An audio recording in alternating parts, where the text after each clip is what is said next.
A'udzu billahi minasyaitonir rajim. Bismillahirrahmanirrahim. Assalamualaikum warahmatullahi wabarakatuh. Izin. Alhamdulillahilladzi hadana li hadza wa ma kunna linahtadiya laula an hadana Allah. Laqad ja'atu sallallahu bil haqq wa la tu'tilkum al-jannatu wa urithumuha bima kuntum ta'malun. Asyhadu an la ilaha illallah wa la syarika lahu wa asyhadu anna Muhammadan abduhu wa rasuluhu la nabiyya ba'da. Allahumma salli wa sallim ala habibina wa nabiyina Muhammad ibn Abdillah wa ala alihi wa ashabihi wa mawalah. Masyaallah kana wa lam yasha lam yakun la hawla wa la quwwata illa billah. Qala Allah ta'ala fi kitabil karim wa bi qawlihi yahtadi muhtadun. A'udzu billahi samil alim minasy syaithanir rajim min hamzihi wa nafthihi wa nafthihi. Ya ayyuhalladzina amanu taqullaha haqqa tuqatih wa la tamutunna illa wa antum muslimun. Atau kama qala ta'ala fi ayatil ukhra wa tazawwadu fa inna khairaz zadi taqwa wattaquni ya ulil albab. Wa qala ta'ala fi ayatil ukhra subhanalladzi asra bi 'abdihi lailan minal masjidil haram ila al-masjidil aqsa alladzi barakna hawlahu linuriyahu min ayatina innahu huwas samiul basir. Wa qala ta'ala fi ayatil ukhra wa la yazaluna yuqatilunakum hatta yaruddukum 'an dinikum in istata'u.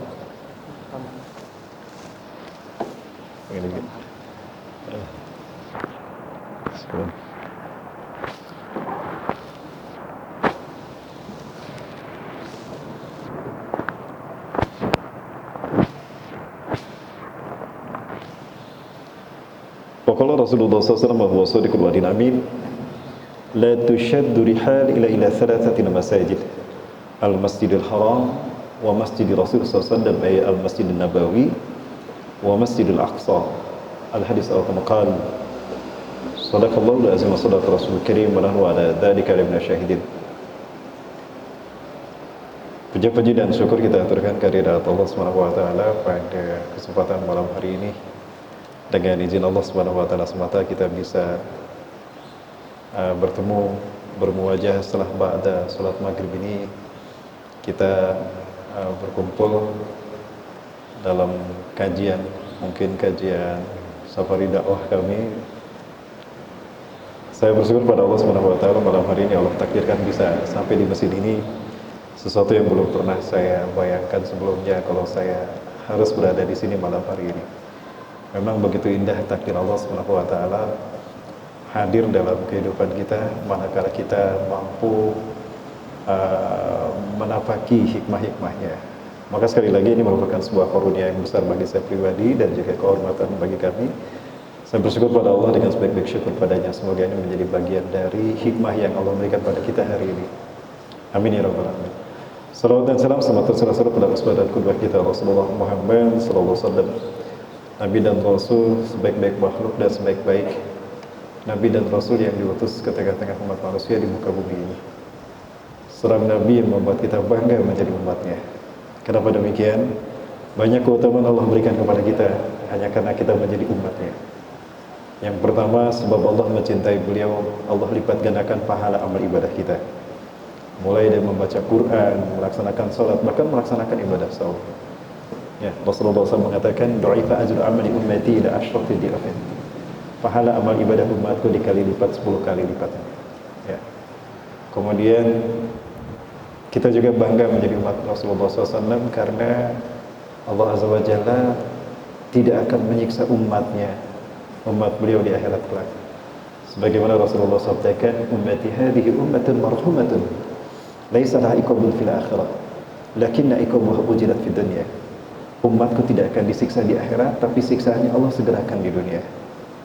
Seorang sahabat bertanya, "Kaifa yakunu dzalika ya Rasulullah?" Bagaimana umatku, bagaimana demikian ya Rasulullah terjadi? Kami tidak disiksa di akhirat, sedangkan kami siksaannya adalah di dunia. Rasulullah SAW mengatakan ada 3 cara Allah mensegerakan siksaan bagi kita di dunia sehingga di akhirat tidak disiksa. Yang pertama, bil fitani, dengan fitnah, huru-hara dan petaka di akhir zaman ini. Yang kedua, dengan bencana alam. Ya, yang ketiga, begini aja. Ya. Yang ketiga, dengan cara diperangi oleh musuh-musuh Allah, au biqatli, dengan dibantai. Ya, 3 cara ini apabila menimpa umat akhir zaman ini dan umat tidak kehilangan iman Islamnya, maka Allah tidak akan menyiksa mereka di akhirat kelak. Dan yang membuat kita bangga berikutnya juga, Rasulullah SAW menyebutkan bahwa penghuni surga ini didominasi oleh umat Rasulullah SAW. Ya. Rasulullah SAW pernah ditanya, ya Rasulullah, kam adadu ahlil jannah, wahai Rasulullah, berapa jumlah penghuni surga? Rasulullah SAW menjawab, inna fil jannati asyona wa mi'ata safin. Sesungguhnya di surga itu ada 120 saf. Walakum minha, dan jatah kalian dari 120 saf tadi adalah thamanuna safin, 80 saf. Subhanallah. 2/3 surga sudah di-booking untuk umat Rasulullah SAW. Sisanya 40, sepertiga baru dibagi rata pada umat Nabi dan umat yang lain. Ini membuat kita bangga menjadi umat Nabi Muhammad SAW. Kemudian hal-hal lain yang membuat kita bangga menjadi umat beliau adalah bahwa hari ini kita hidup di episode terakhir dari peradaban umat manusia. Ya, Rasulullah SAW sudah meninggalkan kita, namun beliau mewariskan satu perjuangan bagi kita, yaitu al-asiratu bainal haqqi wal batil, pertarungan antara hak dan batil yang dulu diperjuangkan sejak Nabi Adam, berdarah-darah diperjuangkan oleh para nabi dan rasul, hari ini sampai pada babak final.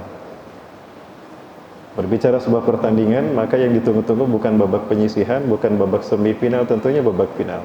Kenapa babak final yang ditunggu-tunggu? Karena babak final adalah babak penentuan siapa yang terbaik, siapa yang menang dan siapa yang kalah. Iblis di kubu barisan sakit hati dan pengikutnya sedang mempertaruhkan kemampuannya untuk menghadapi pasukan-pasukan Allah SWT. Ya, rahmat Allah tidak dapat kita bayangkan. Perjuangan yang dulu dipikul oleh para nabi dan rasul hari ini ada di pundak kita. Betulkah demikian? Insya Allah akan kita bahas pada kesempatan kali ini. Namun mungkin tidak begitu membutuhkan banyak waktu Bapak Ibu sekalian, sehingga tadi kami dapat informasi dari teman, Pak Daisa boleh dilanjut katanya. Betul Pak Wakil Bupati? Yang saya hormati dan saya muliakan karena Allah, Bapak Wakil Bupati yang dirahmati Allah, semoga sehat selalu. Pak Wakil Bupati bersama keluarga, Allah mudahkan segala urusan Bapak dan Bapak Bupati juga. Semoga PD ini insya Allah menjadi kabupaten terbaik di Aceh, mudah-mudahan, dengan program yang tadi luar biasa saya dengarkan. Dan juga yang saya hormati dan saya muliakan karena Allah, Ketua Takmir Masjid dan para pengurus dari Takmir Masjid Badan Kemakmuran Masjid Al-Falah, yang saya hormati dan saya muliakan para Allah karena para Tuan Guru kami yang dirahmati Allah, dan juga hadirin kaum muslimin muslimat rahimakumullah. Tadi sudah disampaikan oleh Bapak Wakil Bupati kalau saya Rahmat Baikuni berasal dari Bandung, Jawa Barat. Sebetulnya ada darah Sumatera saya, Pak Wakil Bupati. Ya. Ibu saya memang dari Sunda. Ayah saya ada turunan Minang ya. Kakek saya datuk dari Sungai Puar, Bukit Tinggi. Datuk saya dari Bukit Tinggi, Sungai Puar. Cuma saya sedih ketika saya kembali ke kampung halaman datuk saya.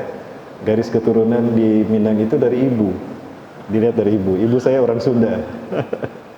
Ketika saya di Sunda di Jawa Barat, garis keturunan dari ayah. Ayah saya turunan Minang. Jadi nggak jelas saya ini orang mana. Ya, mudah-mudahan di PD ada yang mau menikah dengan saya sehingga saya bisa jadi orang PD. Alhamdulillah, amin. Diaminkan sama Pak Wakil Bupati ini. Bapak Ibu rahmatullahi wabarakatuh. Kenapa harus Palestina, Bapak Ibu? Ada sebuah hadis yang menarik kalau kita cermati terkait dengan tiga masjid utama di muka bumi ini.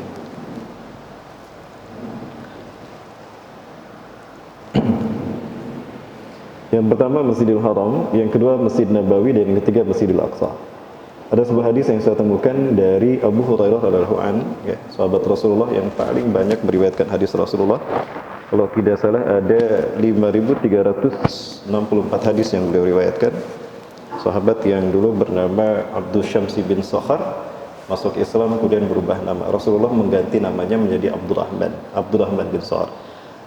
Nabi Hurairah radhiyallahu anhu, dari Abu Hurairah semoga Allah meridhoinya, ada Nabi sallallahu alaihi wasallam, dari Nabi sallallahu alaihi wasallam beliau bersabda, la tushaddu rihal, jangan kalian menyengaja melakukan ziarah dengan niatan ibadah ya, pakai alif lam, illa ila salatati masajid, kecuali pada 3 masjid. Rasulullah SAW mengkhususkan jika kita ingin melakukan ziarah karena niatan ibadah, jangan dilakukan kecuali pada 3 masjid ini terlebih dahulu maksudnya. Yang pertama Al-Masjidul Haram, yang kedua wa Masjidir Rasul SAW, Masjid Rasulullah SAW atau Masjid Nabawi, wa Masjidil Aqsa dan Masjid Al-Aqsa. Ini disahihkan oleh Imam Bukhari di dalam Fadlus Salati fi Masjidin. Yang pertama Masjidil Haram. Masjidil Haram adalah masjid yang pertama dibangun di muka bumi. Dari Abu Dar Al-Ghifari, riwayat Imam Ahmad, Rasulullah SAW ditanya oleh Abu Dar, "Ya Rasulullah, ayyu masjidin bunya fil alam awalan?" Wahai Rasulullah SAW, masjid apakah yang dibangun pertama kali di muka bumi? Rasulullah SAW menjawab, Al-Masjidul Haram. Summa ayun ya Rasulullah. Kemudian masjid apa ya Rasulullah? Al-Masjidil Aqsa. Ya, yang dibangun kedua, Masjidil Aqsa. Kam bainahuma ya Rasulullah? Berapa jarak antara Masjidil Haram dan Masjidil Aqsa?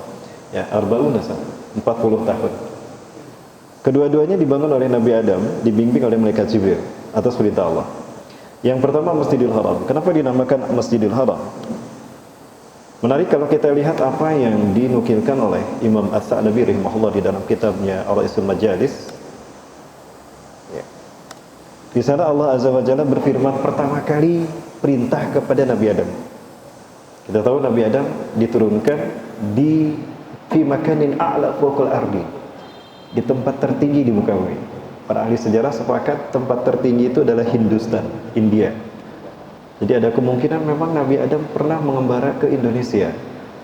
Ya, dalam arti ada jejak telapak kaki, sepasang telapak kaki yang besar itu kalau tidak salah di Barus ya. Di Barus ke atas ya.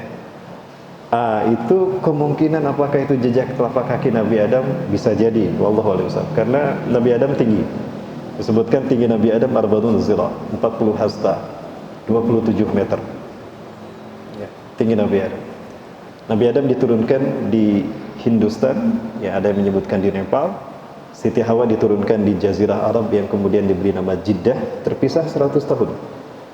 Adapun iblis, Ajazil diturunkan di Dastamaisan Irak dalam wujud seekor ular besar, bersayap, bertanduk, berkaki dan bertangan, ya bisa mengeluarkan api dan bisa berbicara. Ular apa para sekalian? Ular naga. Itu sejarah ular naga ada pertama kali di muka bumi. Nah, terpisah antara Nabi Adam dengan Siti Hawa 100 tahun. Kemudian turun perintah ini dari Allah Azza wa Jalla kepada pada Nabi Adam, "Ya Adam, ini ladayya baitun bi Bakkatil mubarakah alladhi yusawi arsy hadha." Hai Adam, aku punya satu rumah di Bakkah yang aku berkahi. Ya, yang lurus dengan arsku. Ya. Maka datangilah dia, rumahku di Bakkah itu. Tawaflah kamu mengelilinginya dan salatlah kamu menghadapnya sebagaimana kamu salat dan tawaf mengelilingiku di arasku. Nah, di sanalah aku akan mengabulkan doamu. Nah, berdasarkan hadis qudsi ini Allah Subhanahu wa taala menegaskan bahwa Ka'bah itu lurus dengan arsy Allah. Dapat kita bayangkan jika Ka'bah lurus dengan arsy Allah, berarti sucinya arsy Allah hadir di kota Ka'bah. Di Ka'bah maksud saya dan sekitarnya. Ya, sucinya arsy Allah hadir di Ka'bah dan sekitarnya. Itulah kenapa dinamakan tanah haram, sehingga dinamakan masjidnya Al-Masjidul Haram. Haram kita menodai dengan kata-kata kotor, dengan perbuatan kotor kita. Mafhum muhalafahnya tempat yang suci. Ya. Ini pula yang menjadi satu alasan kenapa kita sholat harus menghadap ke Ka'bah. Bapak Ibu rahmatullah subhanahu wa ta'ala, penjelasan kita agak panjang nampaknya ini. Mungkin tidak cukup kalau hanya sampai sholat isya. Boleh kita lanjut setelah sholat isya Bapak Ibu? Boleh ya Pak Wakil Bupati, saya minta izin. Boleh Pak Wakil Bupati? Alhamdulillah. Ya, terima kasih. Memang saya jauh dari Bandung, sengaja datang ke sini. Kalau hanya sampai isya mungkin sayang. Kok jadi nawar ini? Baik. Tadi kami jelaskan ba'da subuh ya. Ba'da subuh kami jelaskan di Masjid Rahmah di Langsa tentang filosofi sholat. Bapak sekalian rahmati Allah. Manusia adalah transmitter energi. Kalau kita menghancurkan tubuh kita menjadi partikel yang terkecil, kita akan mendapati tubuh kita itu tersusun dari atom.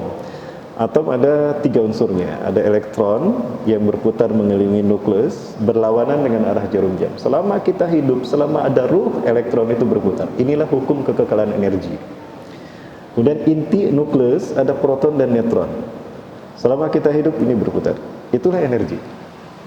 Jadi energi bersifat kekal. Nah, manusia adalah penghantar energi.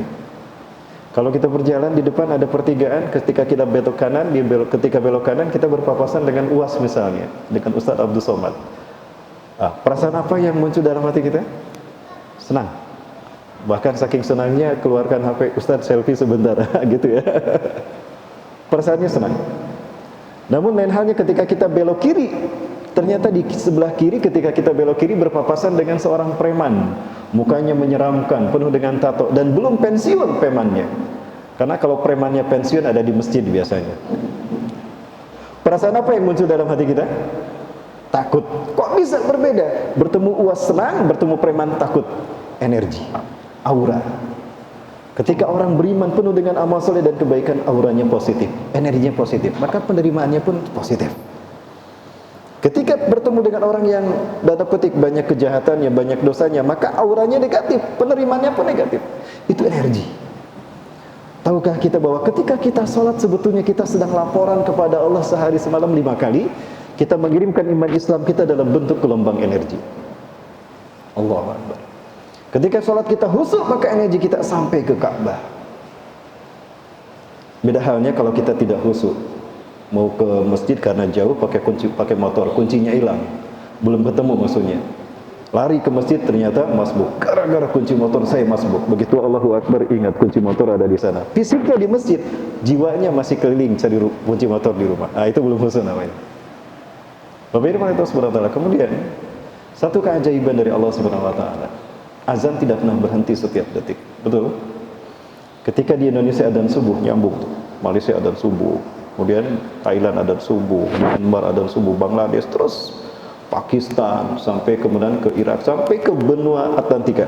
Ketika di perairan Atlantika adzan subuh, Indonesia Timur sudah azan zuhur. Azan tidak pernah berhenti setiap detik. Maka ketika azan tidak pernah berhenti setiap detik, maka sholat pun tidak pernah berhenti setiap detik. Bapak Ibu dan mata Allah, apa jadinya ketika sholat tidak pernah berhenti setiap detik? Maka tidak henti-hentinya manusia mengirimkan iman Islamnya ke Ka'bah. Betul? Kemudian sebelum pandemi COVID-19, kapanpun kita datang ke Masjidil Haram, selalu ada orang yang tawaf. Betul? Ya, kapanpun kita datang ke Masjidil Haram, selalu ada orang yang tawaf. Dan tawaf digambarkan oleh Rasulullah SAW. Para sahabat menyebutkan, kana Nabi sallallahu alaihi wasallam ja'ala al-Ka'bata fi shimalihi nama yatufuha. Adalah Rasulullah SAW menjadikan Ka'bah di sebelah kirinya ketika beliau tawaf. Allahu Akbar. Keajaiban terjadi. Energi iman Islam yang dilaporkan oleh seluruh umat manusia yang beriman dengan salat mereka dari seluruh dunia, numpuk setiap detik di Ka'bah, diputar oleh orang yang tawaf.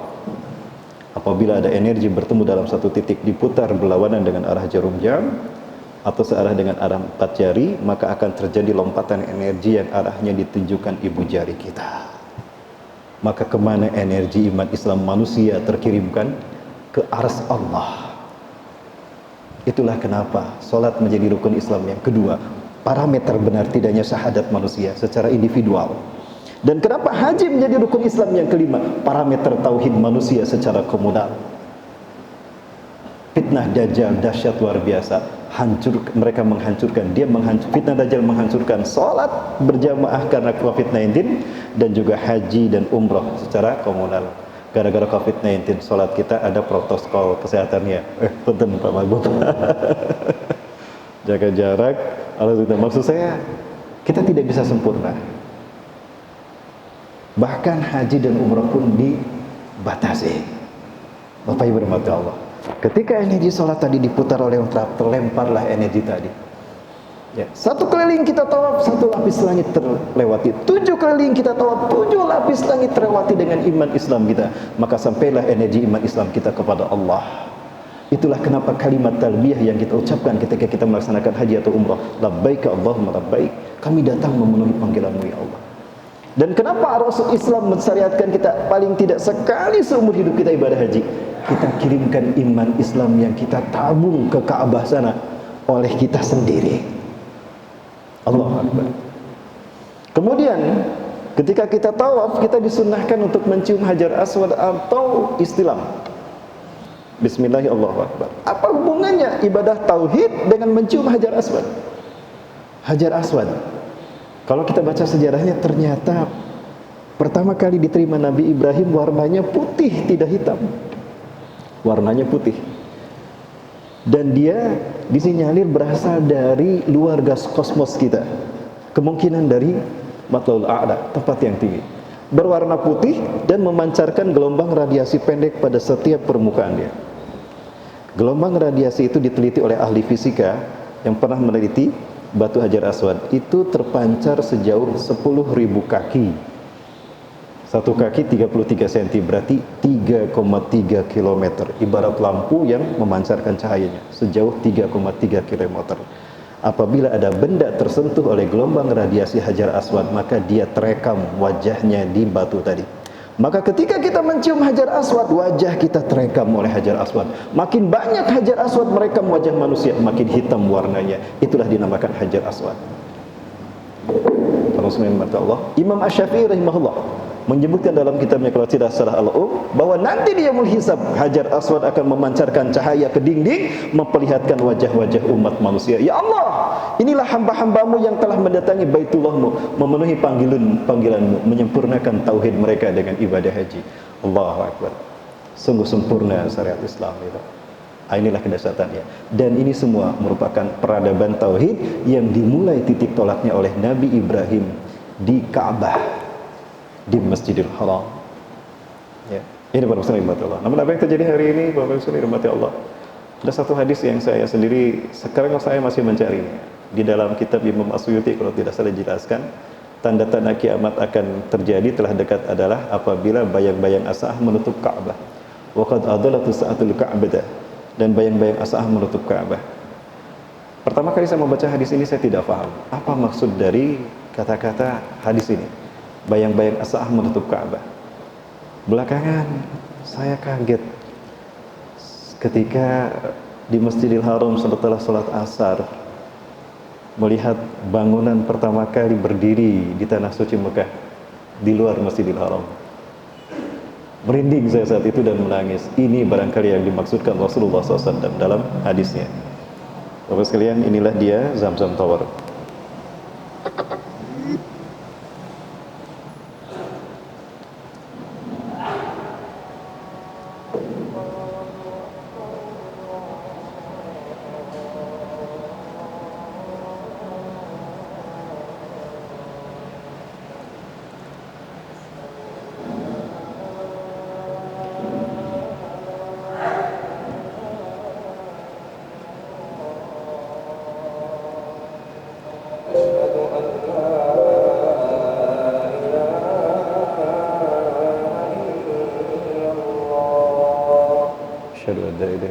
Orang-orang sekitar menamakan ini as-sa'ah.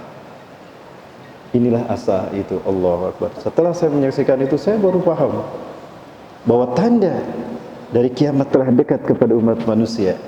Di antaranya adalah bayang-bayang as-sa'ah menutup Ka'bah. Saat itu saya menyaksikan betul-betul bayang as-sa'ah ini menutup Ka'bah. Ka'bah tidak tersinar oleh sinar matahari karena tertutup oleh bayang-bayang ini. Apakah itu? Mungkin itu persepsi saya yang picik Bapak Ibu. Maka tidak salah kalau banyak orang menyebut saya Ustaz cocok logi Bapak Ibu. Allahu Akbar. Ini Bapak Ibu berkata Allah. Selain munculnya bangunan-bangunan yang lebih tinggi dari Ka'bah, Zamzam Tower ini lebih tinggi daripada Ka'bah. Ketika Rasulullah SAW ditanya oleh malaikat Jibril menyerupai sebagai seorang laki-laki bertanya, ya akhmini an asratiha. Ketika ditanya, mata taqumu sa'ah, kapan kiamat akan terjadi? Rasulullah SAW menjawab, mal mas'ulu bi'adami minas sa'il. Yang ditanya tidak lebih tahu dari yang bertanya. Idan akhbirni an asyratiha. Kalau begitu kabarkan padaku tanda-tanda kiamat telah dekat. Yang pertama Rasulullah mengatakan, tara ra'i al-gunam al-masakin hufatan uratan ru'asai yaskununa fi makanin murtafi yatatawwaluna fil bunyan hatta 'ala fawqa jabal. Engkau akan melihat para pengembala kambing yang miskin tanpa alas kaki, telanjang dada, tinggal di gedung-gedung bertingkat. Bahkan mereka berlomba-lomba mendirikan bangunan tinggi melahkan tingginya gunung. Bahkan bukan hanya gunung, Masjidil Haram atau Ka'bah kalah dengan tingginya bangunan itu. Mungkin hal seperti ini tidak disukai oleh Rasulullah SAW dalam persepsi saya. Zamzam Tower mengalahkan tingginya Ka'bah. Orang terbayang Masjidil Haram bukan lagi Ka'bahnya dan Masjidil Haramnya, tapi Zamzam Towernya yang mereka bayangkan. Baik Bapak Ibu Allah, ini Ka'bah dan Mekah hari ini. Yang kedua Al-Masjid Nabawi, Masjid Rasulullah SAW. Madinah adalah kota hijrahnya Rasulullah SAW. Ketika Rasulullah hijrah ke Madinah, kemudian Rasulullah SAW melaksanakan sholat di sana, lalu Rasulullah mengangkat kedua tangannya, ya Rabb, dulu perintah dakwah tauhid ini kau perintahkan pada bapakku Ibrahim, Adam dan Ibrahim. Dan kau jadikan Mekah sebagai titik tolaknya, Al-Masjidil Haram sebagai titik tolaknya. Lalu kau berkahi setiap jengkal tanah Masjidil Haram untuk Ibrahim dan Adam alaihissalam bapak kami. Ya, engkau berkahi setiap kurma dan sok gandumnya. Maka demi Allah, sekarang engkau berikan tugas dakwah tauhid ini kepadaku. Maka aku minta kepadamu, ya Allah, berkahi setiap jengkal kota Madinah ini sebagaimana kau berkahi setiap jengkal tanah Mekah untuk mereka. Berkahi setiap kurma dan gandum Madinah sebagaimana kau berkahi setiap gandum dan kurma Mekah untuk mereka. Maka Allah berkahi Madinah, sehingga Madinah yang dulunya Yathrib, namanya Yathrib, gelap gulita, dirubah namanya menjadi Madinatul Munawwarah, kota yang terang benderang dengan cahaya Islam. Maka dari Madinah Rasulullah mendakwahkan tauhid, mempersatukan para sahabat yang di Mekah dibentuk menjadi individu-individu muwahhidin. Di Mekah tidak bisa dipersatukan, maka dibentuklah ummatan wahidah di Madinah. Maka Madinah kemudian memancarkan kekuatan hingga paganisme pun hancur di seluruh dunia, terutama di kota Mekah. Maka Mekah pun bisa dikuasai. Bapak Ibu rahmati Allah Subhanahu wa taala, apa yang terjadi hari ini dengan Mekah dan Madinah ini pun mungkin spesifikasi pandangan saya yang tentu berbeda dengan para tuan guru yang lain. Namun ada sesuatu yang memang perlu kita cermati terkait dengan Arab hari ini. Bapak Ibu mohon maaf sekali lagi, mungkin ini hanya sebagai perenungan dan ini debatable barangkali. Ini yang terjadi Bapak Ibu dengan Madinah, dengan Mekah hari ini.